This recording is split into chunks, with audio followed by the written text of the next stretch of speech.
Hello and welcome to the Strong, Healthy, Happy podcast. How is everybody doing today? Thank you for listening.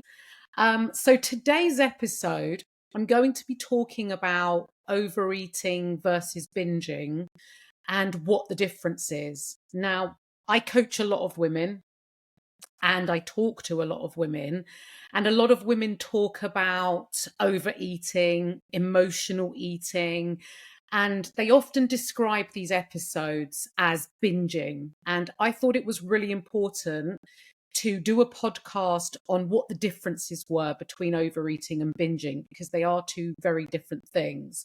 And it's important to just understand where you fall in this in the differences, and obviously get the necessary support depending on where you fall. And I'm going to talk about that. Now, what I'm hoping from this podcast is that by the end of this podcast, you're going to understand what the differences is, why it matters, and what I can do to help you, the advice I'm going to give you in this podcast, what you can do, and how you can reduce the likelihood of overeating in the future, and how you can do that. So it's going to be a very helpful podcast episode and something that you may be experiencing. And I always encourage, you don't have to be a client of mine to reach out. I love hearing from you. I love hearing the feedback and whether I was able to help you via my podcast. You might just have questions as a result of listening to this podcast. And I absolutely encourage you to please get in contact with me. My social medias are a good place to start. All my contact details are in the show notes, so please reach out. Now, what is the difference between overeating and binge eating? Now, the main differences are overeating usually involves a range of different food, and you're eating to the point of mild discomfort for approximately 30 minutes. Whereas binge eating usually involves eating really highly palatable foods that are rich in carbohydrate and fats. And during the binging episode, you will experience a range of emotions such as pleasure, shame, guilt, and embarrassment. And you will have a complete loss of control whilst you're consuming the food that you're eating. And it's almost like an out of body experience where you're not actually present. You don't actually really know what you're doing. And it's like you're looking on. The amount of calories eaten in a binging situation will be a lot higher than when if you're overeating. And if you do feel that you are a binge eater, it is really important to get the necessary support. And if I realize through coaching any of my clients that they have an eating disorder and are binge eating, I will always refer them out to someone who is more specialized, and to contact organizations like Beat and the other organizations out there. Most of the time, the clients that I'm dealing with, they are experiencing overeating, but they use the word binging to describe that. And then through my coaching, we talk about what's going on. I correct them in the sense that what they're doing is overeating, because the language and the terminology you use is really important. And it's your perception and your thoughts about your behavior that can really make a difference. Now, overeating can happen for a lot of different reasons. And it tends to be sort of a cycle of events that leads to overeating. What usually happens with overeating is you may experience a low body image. You're not happy with the way you look or you feel in your body. You're not comfortable in your body. As a result, you then decide you're going to put yourself on a diet. You might reduce your calories really low. And even if you're not tracking calories and you don't even know what calories you're eating, you're generally over restricting. You're eating next to nothing during the day in this knee-jerk reaction to your low body image. So you think you have to really aggressively diet. You may also be overcompensating by adding in additional exercise. I'm going to get that extra run in. I'm going to do that HIIT session. I'm going to do whatever it is. And you start to increase your exercise. What happens from over restricting and increasing your activity is it leads to extreme hunger. And so you try your hardest to resist eating anything because, you're dieting. And then what tends to happen is eventually you can't control yourself anymore. So you decide you're going to eat one thing. And then you eat one thing, you experience feelings of guilt, maybe a bit of regret. You perceive you've ruined things. And so you may as well just throw the towel in and continue eating. And this is how you overeat. And then you overeat and you get back round to the beginning of that cycle again, where you don't feel good or comfortable in your body, low body image. And then you keep repeating this cycle. And this cycle, leads to things like yo-yo dieting, having an all or nothing mentality, leading to a poor relationship with food. And it's an exhausting cycle to be on. And there are things that you can do to break away from this cycle. And I'm going to go through them with you now. Now, what can you do about it? First thing is not put yourself on restrictive, super low calories. Your body needs a certain amount of calories to function day to day. Now, that amount of calories, it's known as your BMR, and that amount of calories will vary depending on your height, your weight, you as an individual. And those minimum amount of calories to keep you alive, you could lie in bed all day and do nothing. You still require a certain amount of calories to survive, for your heart to pump, your blood to circulate, all your organs to work, etc. And that BMR, the basal metabolic rate, the minimum amount of calories you need to survive, is usually in the ballpark of anything, say, from 1200 to 1400-ish calories, right? Now, I'm plucking this out the air.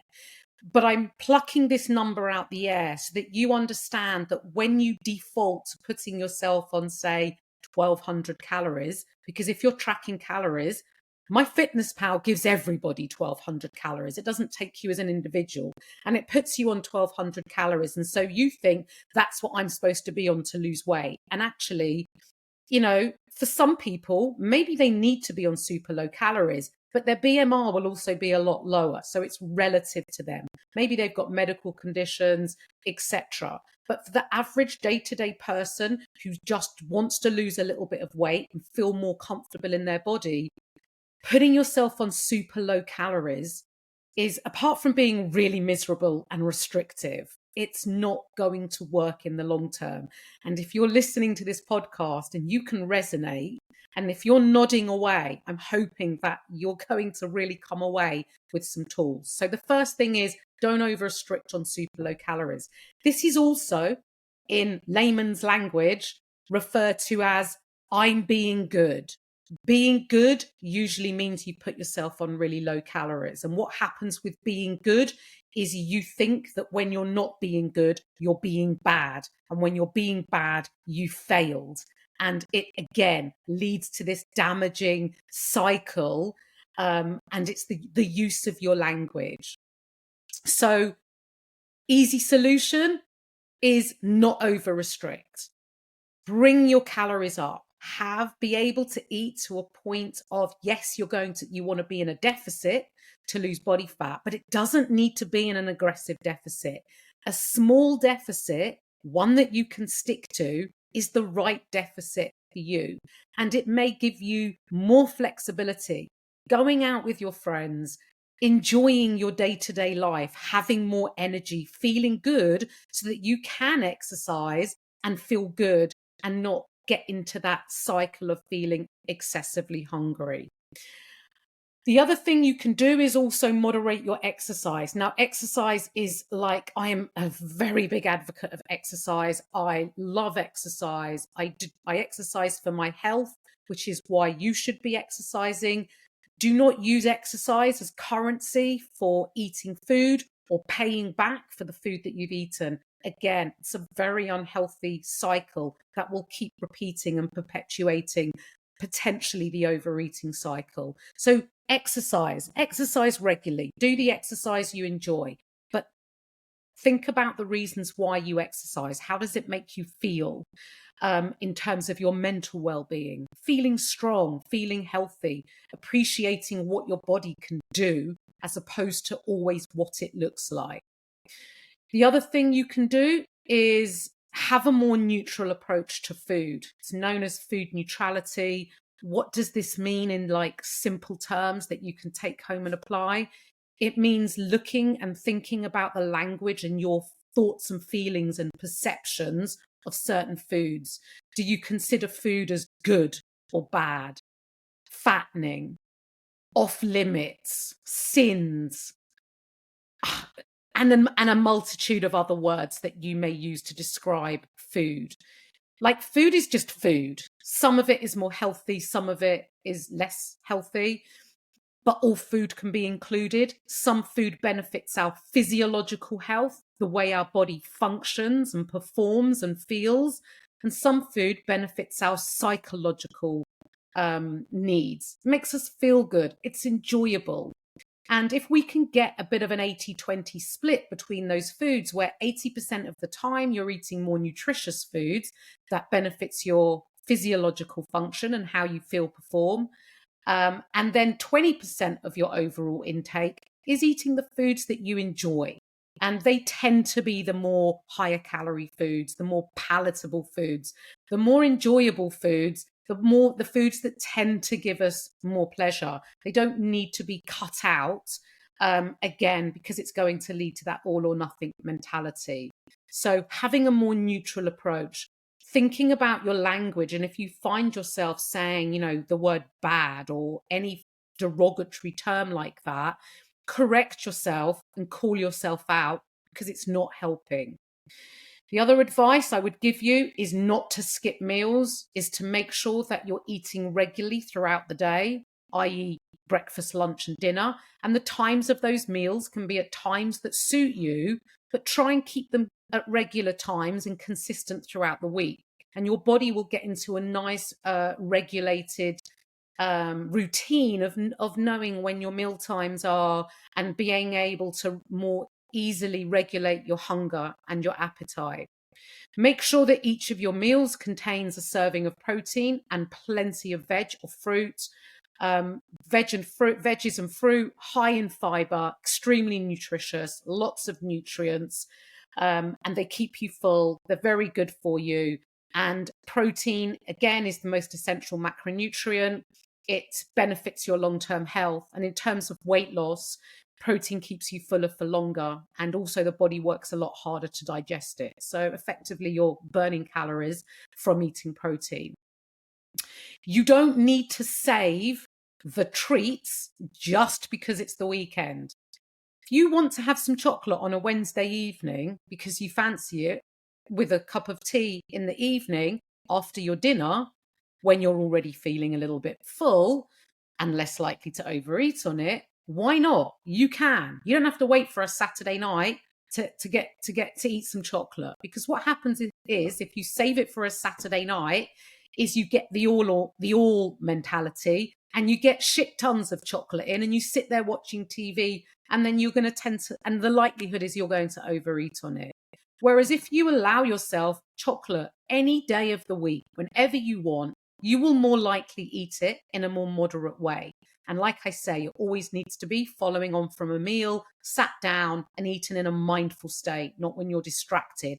And also, be sensible, moderate your portion size, get mini bars or mini packets, or if you've got a bigger packet, take out a portion, put it in a bowl, put the rest away, sit down, enjoy it, and know that you can go back to that packet the following day and repeat exactly the same thing. This is how you find moderation over the long term.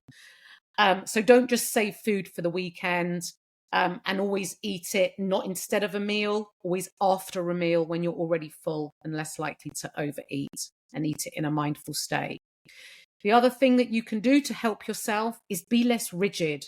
Do you have some rules or conditions that you've put upon yourself? Or perhaps you've decided that you're not eating after, say, 7 o'clock in the evening or whatever time that is, or you don't allow yourself, insert whatever it is there. If you have these rigid expectations and rules of yourself, what happens if for whatever reason you can't stick to it? Perhaps, your circumstances are that you can't stop eating after 7 o'clock because you're out and about and you haven't had your dinner yet. Or what happens if you just fancy something that you've told yourself, nope, you can't have that? Or, whatever these rules are, and everyone has these dieting rules that are formed from your previous dieting history. Somehow they've formed in your subconscious. And when you bring them to the forefront and you think with your logical mind, you're like, this is ridiculous. You realize it's actually a little bit ridiculous. Now, I'm not saying not to have rules. There's nothing wrong with having rules, but be flexible with them so that if you can't stick to it for whatever reason, it doesn't lead into the, oh, well, I can't stick to it. I failed. So I may as well go all in because I can't do it this way. So I'm just going to go, I'm head diving in, nose diving into the all or nothing mentality.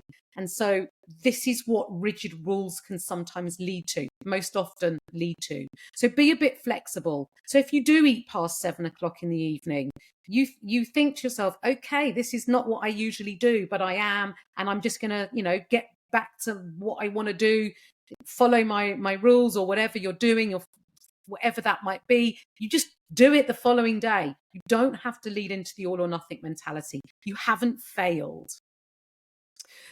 Being less black and white, having a less of an all or nothing approach is going to help you progress closer to your goals.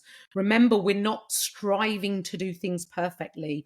The problem with trying to do things perfectly is what happens when you can't. You then perceive you failed, and then you end up throwing the towel in, quitting, hitting the fuck it bucket and going all in. And that behavior will take you further away from your goal, but also it's not serving you well, and it's leading to this overeating episodes, and it doesn't make you feel good. No one feels good from overeating. Yes, it may happen sometimes, Christmas, celebrations, that's fine, but it's when it's happening because of this perpetuating cycle.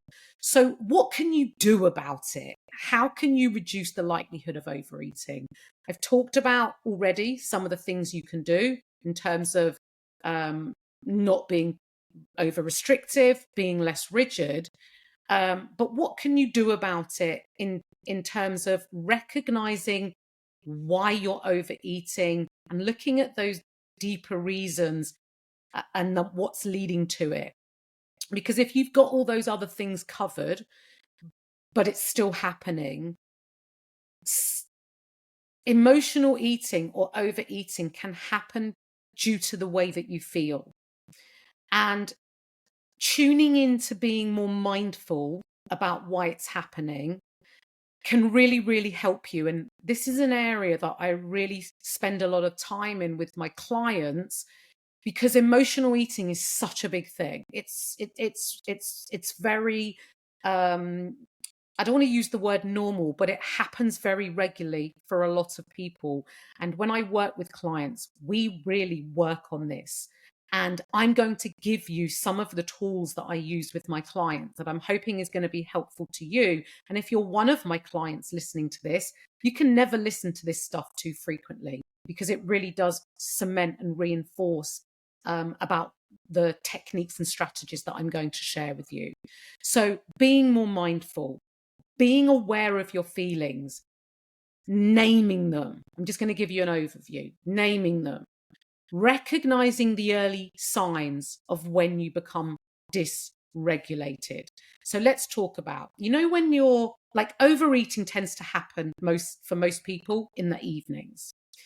And sometimes it's not, yes, it can be due to feeling overly hungry. And I've covered that off already by being too restrictive and rigid. But sometimes you can overeat and you don't need to feel hungry. So why is that happening? What are you feeling? And so if you try to implement what I call the pause, and the pause only needs to be a couple of seconds. It doesn't need to be this whole 10 minutes because that feels like a lifetime in the moment.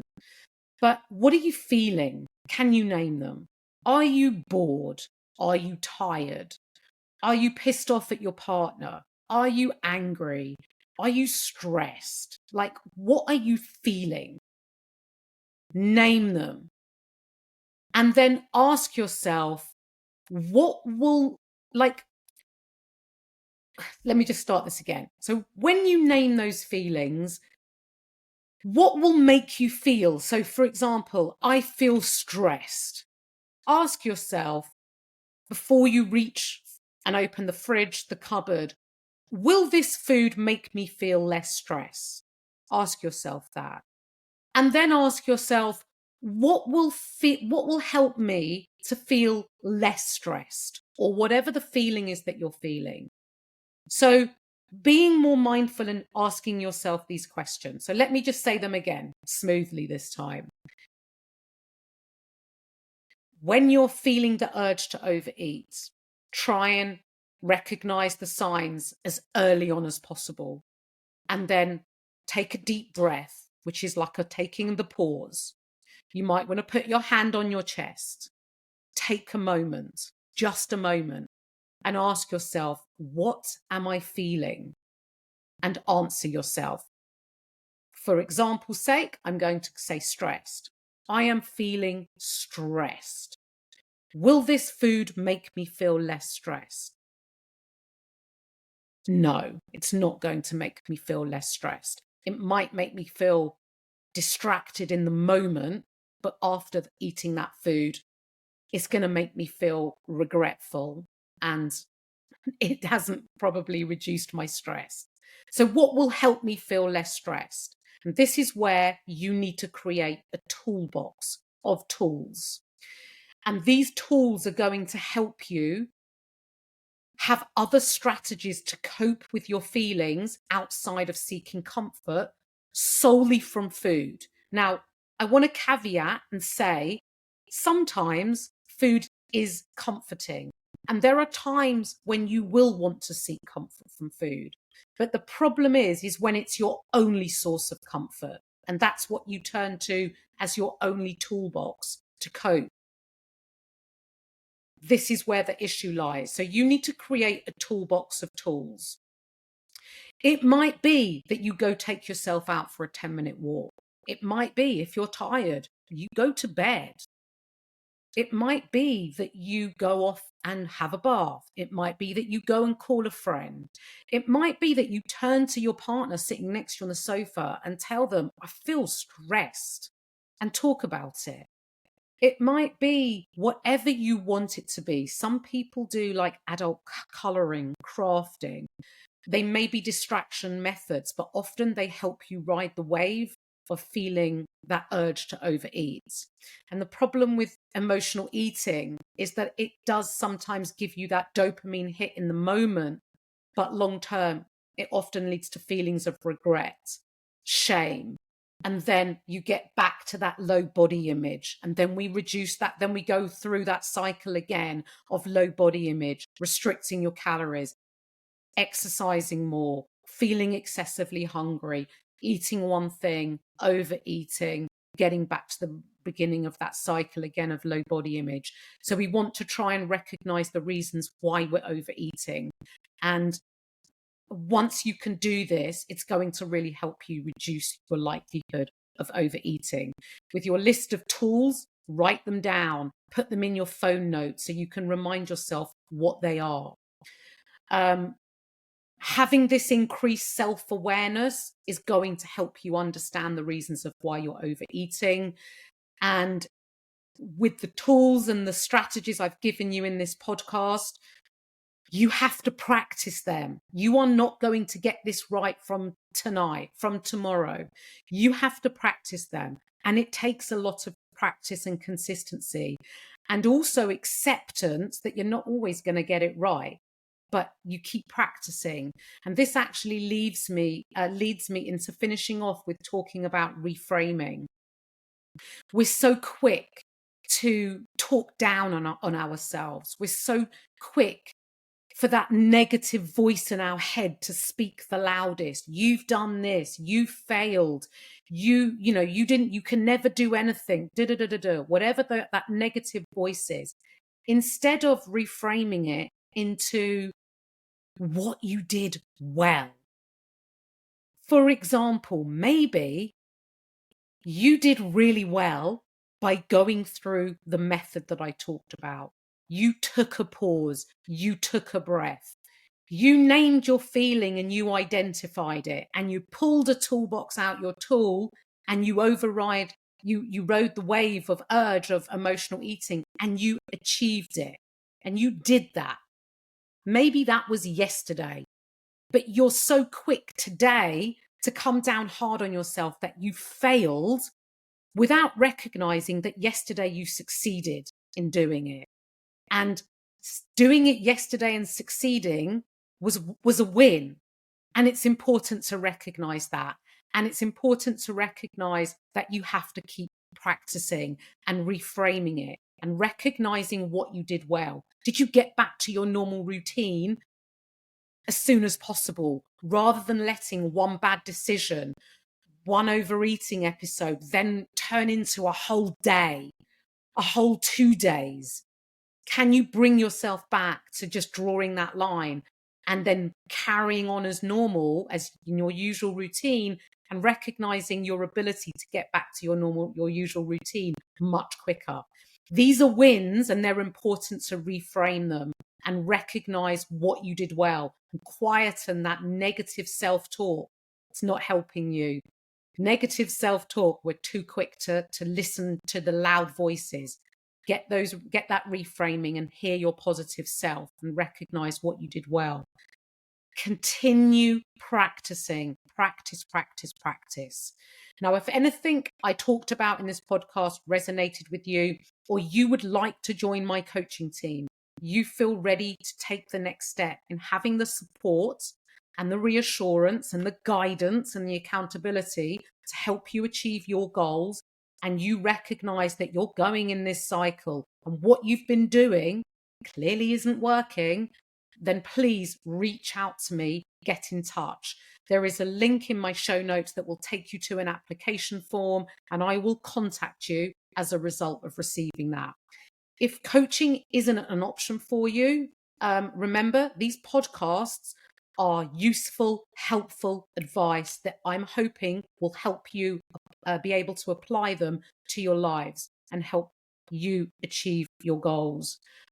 Thank you for listening. Please share me with your friends. Leave me a 5-star review and do all the usual stuff on social media. Share me on social media, write a comment, reply to my stories. Hearing from you makes me feel like I'm not talking to myself in this room that I am right now, talking to myself.